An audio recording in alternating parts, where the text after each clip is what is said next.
Heat justice is characterized by the ability of vulnerable residents to protect themselves during hot days and nights, as well as living in buildings that have good quality insulation, natural cooling systems, as well as broader access to green, cooler neighborhoods and climate shelters. This is particularly important for working class or migrant residents who do not have an escape in the summer away from the city and are stuck in a bubble of heat within dense and gray neighborhoods.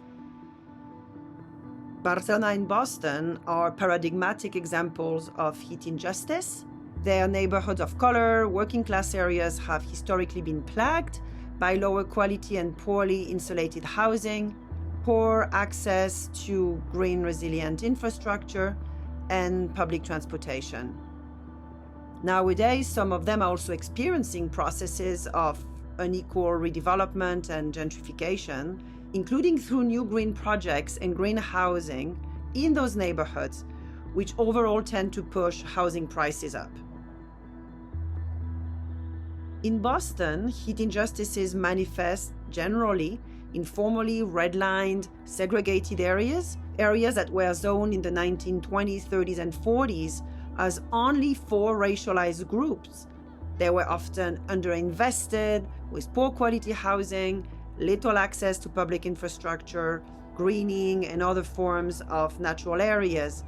Today, those redline areas are the ones with the lowest tree canopy, little access to shaded playgrounds, and also overall poor investment in green resilient infrastructure. We also find these dynamics of heat injustice in more peripheral areas of Barcelona, including Cornellà del Llobregat, a working-class municipality that has historically been inhabited by migrant residents from other parts of Spain, like Andalusia or Galicia, coming to work in Barcelona in the 50s and 60s during the Franco dictatorship and living in poor quality, high tower buildings with little insulation, bad windows, small and dense apartments, and without access to urban green spaces. What activists of these neighborhoods are pointing at, and also what we support as researchers, are housing rights policies that will also support heat justice.